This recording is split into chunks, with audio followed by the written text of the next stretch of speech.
Tenemos la lectura de la liturgia de la palabra del día jueves 7 de agosto en la 18ª semana del tiempo ordinario, ciclo C.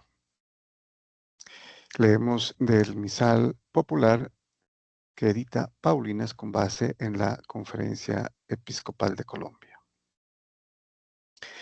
Celebramos a San Cayetano, presbítero. Muy bien, vamos a la primera lectura. Continuamos con el desarrollo de la lectura del libro de los Números, capítulo 20, versículos del 1 al 13.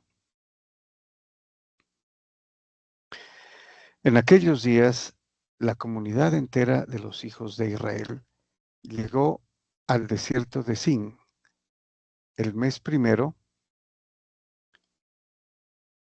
y el pueblo se instaló en Cades. Allí murió María, y allí la enterraron.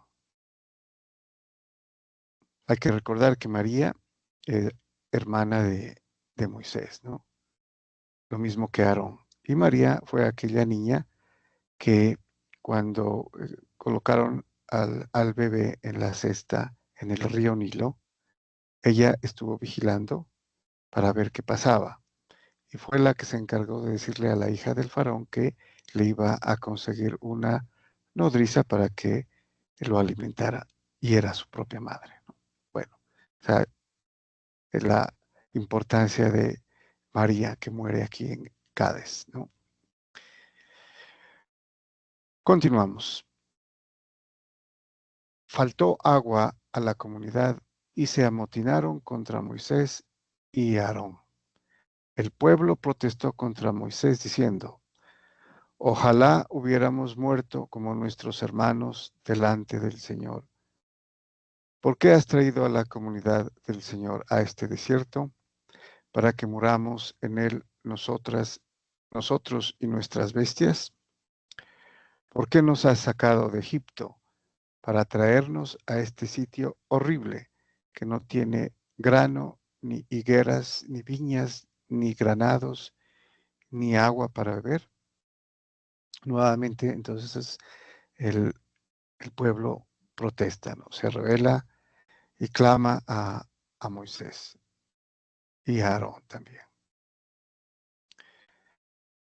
Moisés y Aarón se apartaron de la comunidad y se dirigieron a la entrada de la tienda del encuentro y se postraron rostro en tierra delante de ella.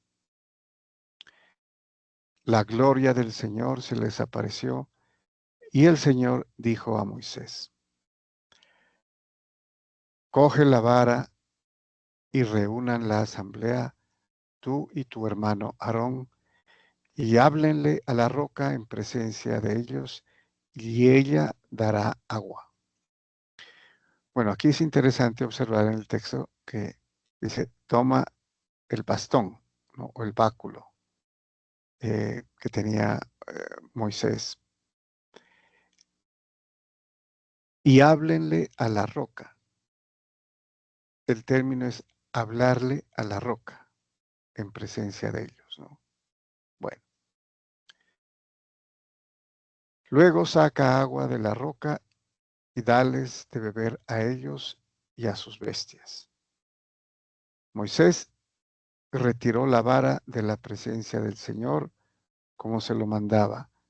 Moisés y Aarón reunieron la asamblea delante de la roca. Moisés les dijo: escuchen, rebeldes, ¿creen que podemos sacarles agua de esta roca?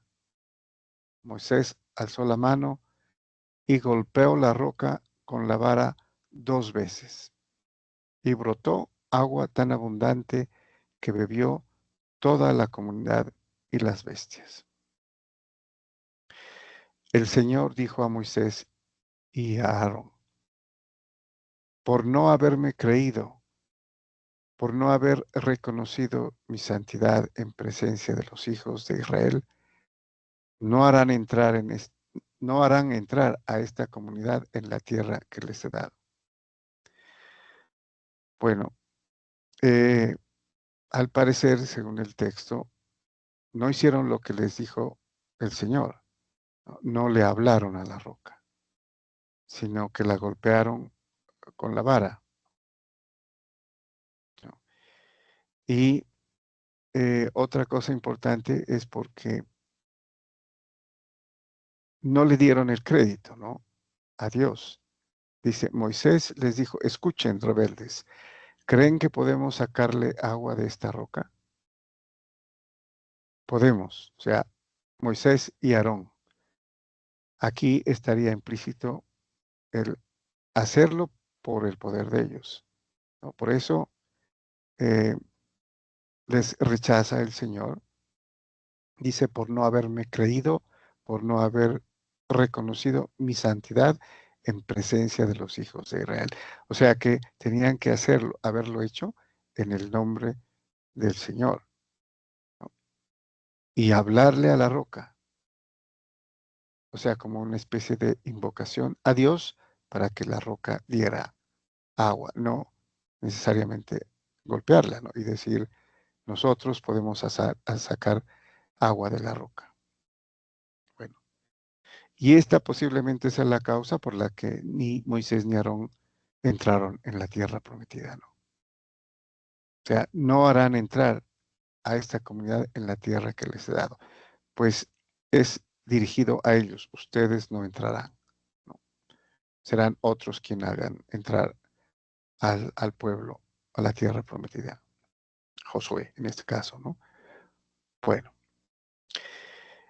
y termina. Esta es la fuente de Meribá, donde los hijos de Israel disputaron con el Señor, y Él les mostró su santidad. Bueno, Meribá, que es disputar con el Señor. Masá y Meribá, ¿no? La prueba, Masá y Meribá, la disputa, la querella con el Señor. Muy bien, vamos al Salmo. Tenemos el Salmo 94, cuyo responso es, ojalá hoy escuchen la voz del Señor. Perdón, repito. Ojalá escuchen hoy la voz del Señor, no endurezcan su corazón. Bueno, este responso es importantísimo porque está el hoy, ¿no? Que es un deíctico, es un término que eh, aquí sobrepasa, ¿no? El tiempo, porque el hoy no se sabe sino en el momento en que se lo dice. Pero es el hoy que representa la eternidad también, ¿no? Lo que es siempre. Hoy es el hoy del presente, pero depende cuándo sea presente, ¿no? Quién esté viviendo ese presente. Bueno, entonces este es un salmo de alabanza, ¿no? A los beneficios que ha dado el Señor a su pueblo. Y también pide el salmista que no sean rebeldes al Señor, ¿no? Por eso aquí en el responso ya está, no endurezcan su corazón. Ojalá escuchen hoy la voz del Señor. No solamente la escuchen, ¿no? Sino que, como hemos dicho en otra oportunidad, en varias oportunidades, el verbo es obedecer, en realidad.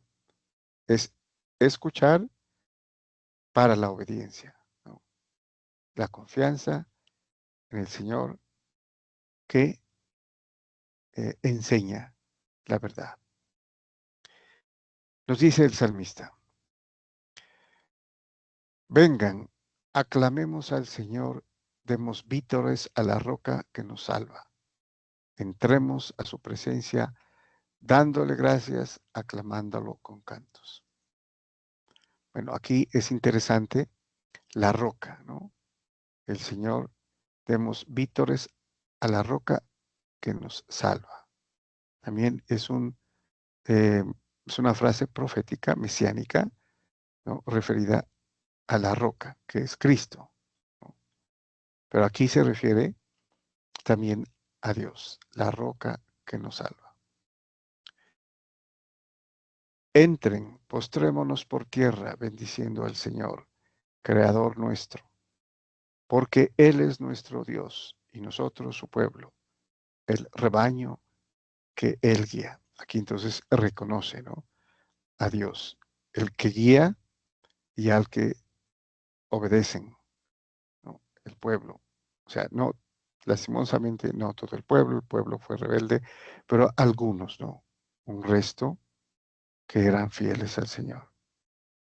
Por ellos, el Señor cumple su promesa hecha a Abraham.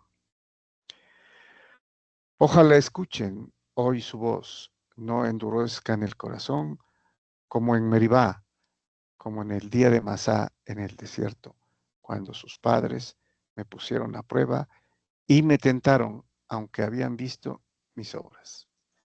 O sea, a pesar de que habían visto todos los prodigios, ¿no?, la liberación del pueblo de la esclavitud en Egipto, sin embargo, ellos seguían rebelándose, ¿no?, protestando, quejándose.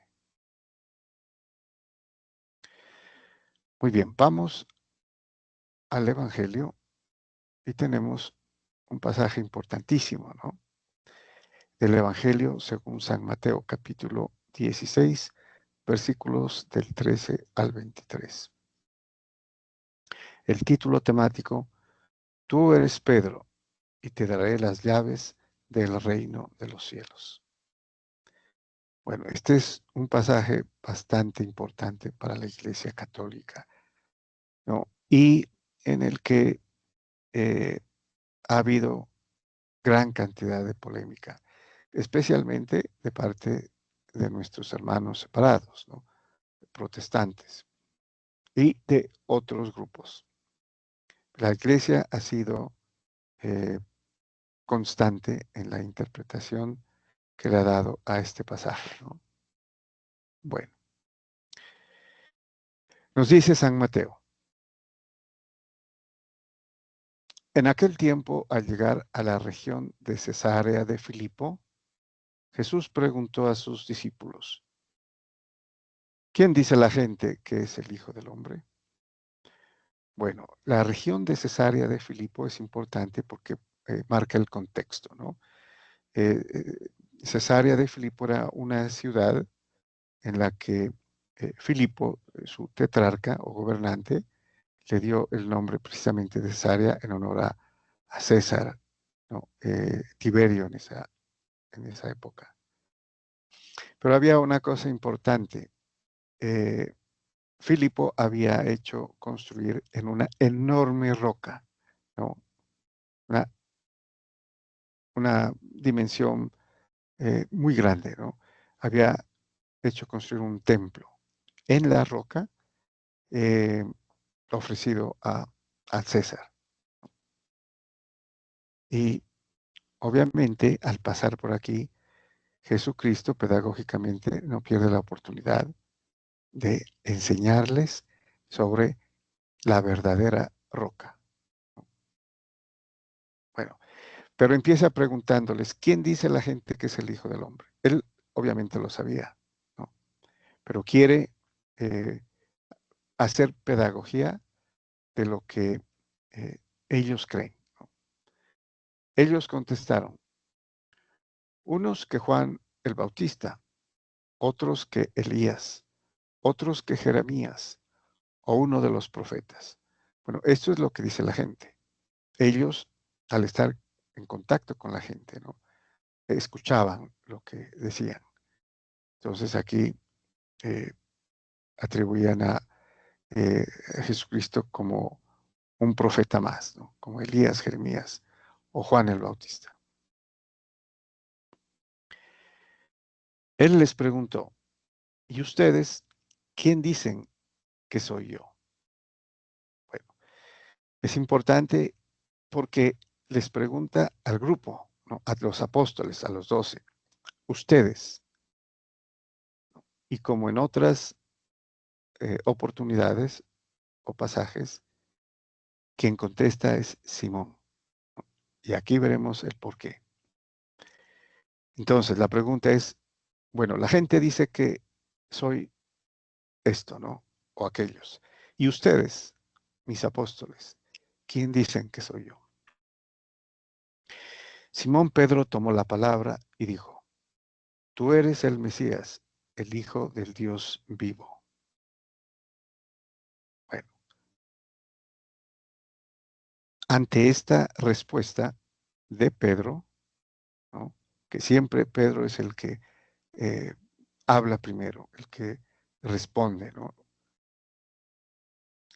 Jesús le respondió, bienaventurado tú, Simón, hijo de Jonás, porque eso no te lo ha revelado ni la carne ni la sangre, sino mi Padre que está en los cielos. Bueno, lo llama bienaventurado, ¿no?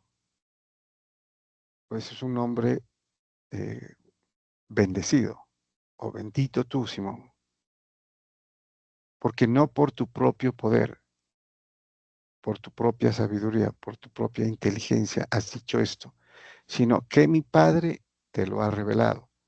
O sea, Pedro es depositario del don recibido del Padre, ¿no? Para hacer esta declaración.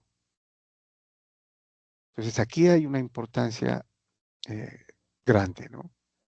En que el Padre escoge a Pedro para manifestar esta declaración, esta confesión, ¿no? Tú eres el Mesías, el Hijo del Dios vivo. Ahora, hay dos cosas aquí en la declaración. Tú eres el Mesías, definitivamente el esperado, el que estaban por venir, ¿no? El que los judíos esperaban con ansia, el rey, el que iba a restablecer todo. Pero continúa el Hijo del Dios vivo. Y obviamente que Pedro no podría haber dicho esto sino por revelación de Dios mismo, del Padre. El Hijo del Dios vivo es lo mismo que decir la divinidad del Mesías. Es Mesías, el Hijo del Dios vivo, es Dios, ¿no? Precisamente en el Sanedrín, eh, el sumo sacerdote le hizo la pregunta, ¿tú eres el Hijo de Dios? Y dijo, lo soy. Y entonces blasfemo, ¿no? Porque se hizo Dios siendo hombre. Es por eso murió Jesucristo, según ese juicio que hicieron en el Sanedrín. Entonces aquí Pedro, mucho antes, lo declaró calidad o cualidad divina. El Mesías, Hijo del Dios vivo. O sea, Dios mismo. Por eso la respuesta, ¿no?, de Jesucristo. Bienaventurado. Simón, ¿no? Lo llama con el nombre original del bienaventurado tú, Simón, hijo de Jonás. Bueno, pero al hacerle la declaración, la profesión de fe de que él era el Mesías, el Hijo del Dios vivo, ahora yo te digo, o sea, le responde, digamos, en forma paralela, porque tú me has dicho esto, revelado por mi Padre, ahora yo te digo, tú eres Pedro, y sobre esta piedra edificaré mi iglesia. Nos vamos a detener aquí. Entonces, eh, haciendo uso de un paralelismo que es evidente aquí, a la declaración de Pedro o a la confesión de Pedro de que él era el Mesías, ¿no?, Hijo del Dios vivo, él dice, ahora yo te declaro, tú eres Pedro. Ya no le dice Simón, hijo de Jonás, sino que le cambia el nombre. Y Pedro aquí es roca. No es piedra como normalmente nosotros asumimos por el parecido morfológico, ¿no?, por la morfología de la palabra. Pero en realidad, la traducción del griego Petra es roca. Ahora, Jesús hablaba arameo. Y al decirlo, tuvo que haber dicho Kepas, ¿no? Kepas es el término cuyo significado es roca en arameo. Pero al decirle Pedro, y en la traducción, Pedro no existía como nombre, no, no existía, porque lo que dijo es, ahora yo te digo, tú eres la roca, o tú eres roca, y sobre esta roca edificaré mi iglesia. Ese sería lo que dijo originalmente el Señor Jesús, ¿no? En arameo. Entonces, los discípulos, los demás estaban frente a una declaración en la que Jesucristo les decía, tú eres roca, y sobre esta roca edificaré mi iglesia.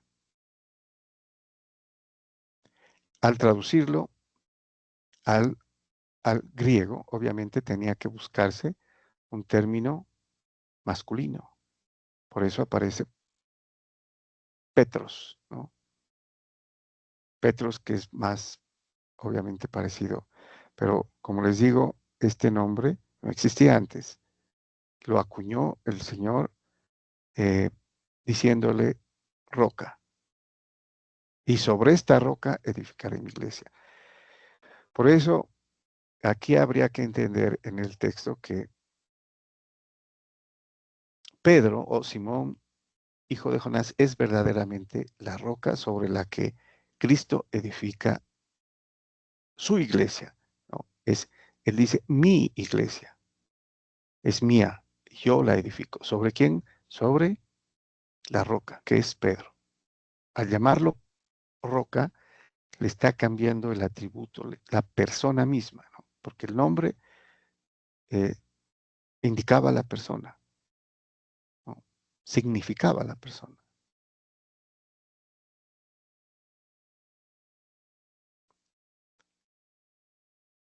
Y continúa, y el poder del infierno no la derrotará.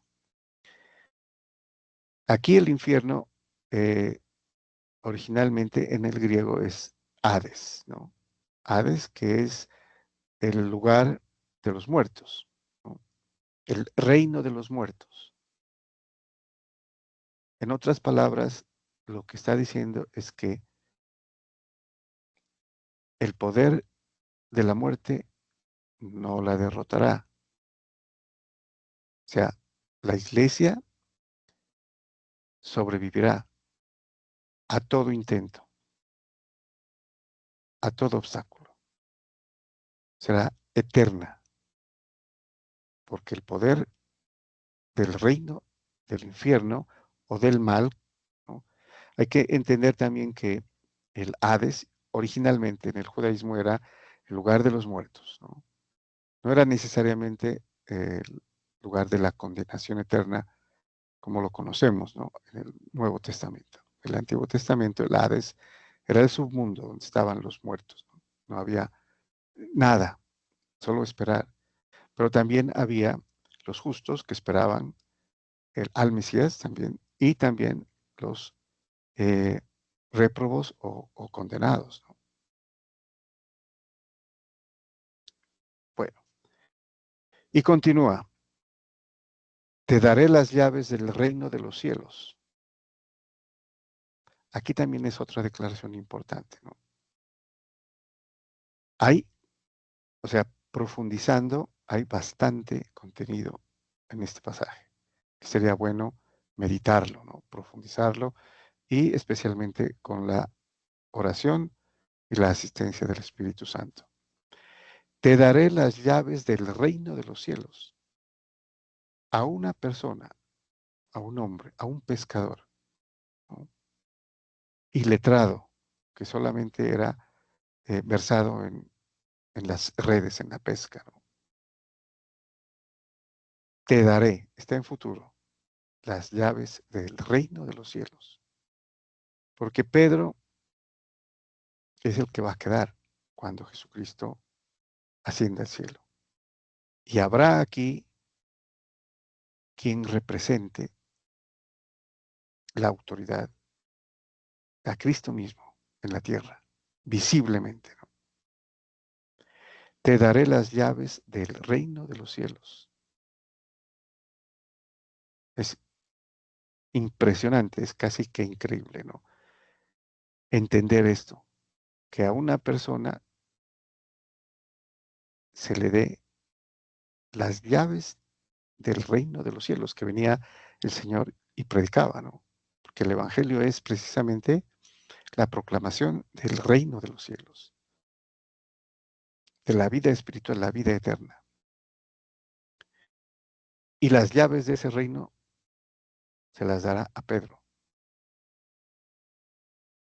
Esto es lo que prácticamente no soportan los demás grupos cristianos diferentes a la Iglesia Católica, ¿no? Separados de la Iglesia Católica. Y continúa, lo que ates en la tierra quedará atado en los cielos, y lo que desates en la tierra quedará desatado en los cielos. ¿Mm?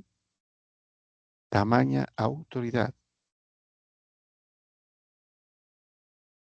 Este es el poder de gobierno, de gobernar, de declarar algo lícito o ilícito,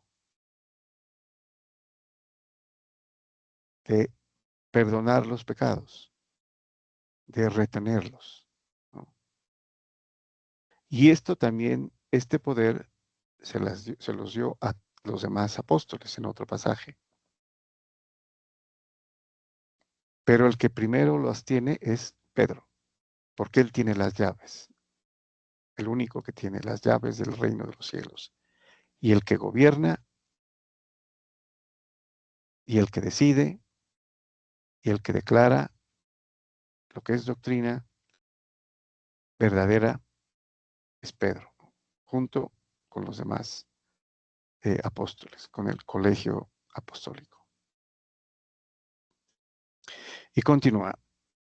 Y les mandó a los discípulos que no dijesen a nadie que él era el Mesías. Desde entonces comenzó Jesús a manifestar a sus discípulos que tenía que ir a Jerusalén y padecer allí mucho por parte de los ancianos, sumos sacerdotes y escribas, y que tenía que ser ejecutado y resucitar al tercer día. O sea, el anuncio de su pasión, inmediatamente después de esta declaración importantísima de Jesucristo a Pedro, ¿no? Lo instituyó prácticamente como su vicario.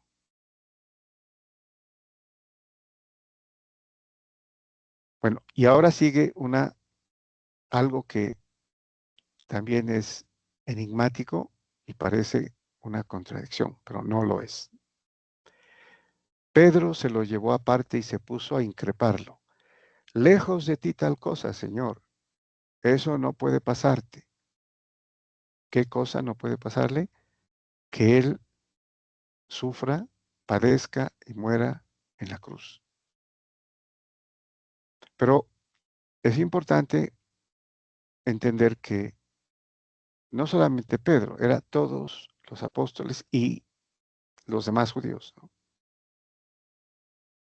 Que el Mesías era un rey político, militar, que venía a derrotar al imperio, ¿no? Y volver al reino como el de David y Salomón, ¿no? Convertirse en un imperio prácticamente y derrotar a los demás pueblos. Pero ese no es el concepto mesiánico, ¿no? Que el reino no es de este mundo, mi reino no es de este mundo. Entonces todos pensaban otra cosa, ¿no? Y Pedro aquí lo manifiesta. Entonces él, según lo que pensaba y según lo que pensaban los demás, le dijo esto, ¿no? Y aquí viene, obviamente, tenía que hacerlo, ¿no? Tenía que decirlo como evidencia. Jesús se volvió y dijo a Pedro, ponte detrás de mí, Satanás.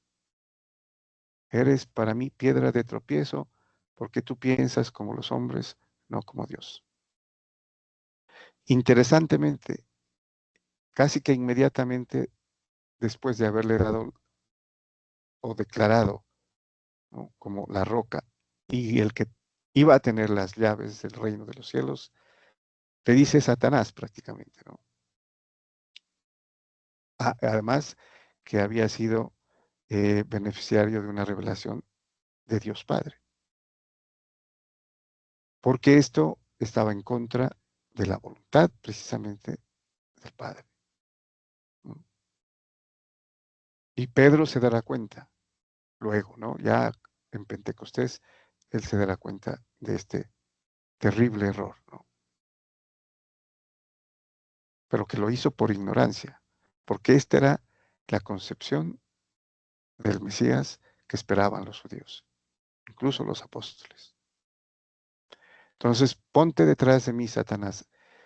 Podríamos traducirlo como aléjate de mí, Satanás, ¿no? O retírate de mí, Satanás, como lo dijo en las tentaciones, ¿no?, en el desierto, cuando Jesús fue tentado por Satanás, ¿no? Va de retro, Satana. Ese sería en el,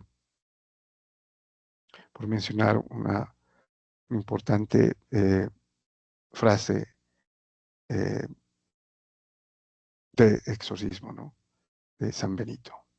Va de retro, Satana. Retírate de mí, Satanás. Eres piedra, eres para mí piedra de tropiezo porque piensas como los hombres, no como Dios. Pues aquí, obviamente, sí era lo que pensaba el hombre, ¿no? Y no como Dios, como en la revelación que le hizo Pedro de la declaración a Jesucristo, ¿no?, de que él era el Mesías, el Hijo del Dios vivo. Aquí está pensando como los hombres, no como Dios. Muy bien, muchas gracias y bendiciones.